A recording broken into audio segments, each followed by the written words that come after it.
આનંદ અને ખુશી હોવી જોઈએ અને જેવી રીતે આપણે સાતમ આઠમ દિવાળી બેસતું વર્ષ નવરાત્રી દશેરા શિવરાત્રી રામનવમી જન્માષ્ટમી જેવા ભવ્ય તહેવારો ઉજવીએ છીએ એવો જ આ તહેવારને પણ આપણે મનાવવો જોઈએ। આપણા ઘરે આપણા ઘરના ઉપર તિરંગો ફરકાતો હોવો જોઈએ અને એનું માન સન્માન સાથે 5 વાગે એટલે ફરીથી ઉતારી અને વ્યવસ્થિત મૂકી દેવો જોઈએ, નીચે જમીને અડકવો ન જોઈએ। આવી કાળજી રાખી અને આજે આપણો સ્વતંત્ર દિવસ પણ આજે આપણે ધામધૂમથી મનાવવો જોઈએ।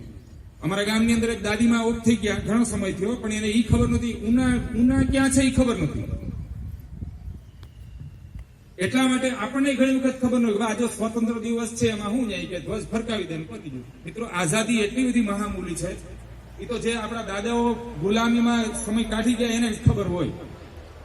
તો ફરીથી આપણે ગુલામ ન થવું હોય તો આ દિવસને જાળવી રાખવા માટે રાષ્ટ્ર પ્રેમ આપણા શરીરમાં હૃદયમાં હોવો જોઈએ।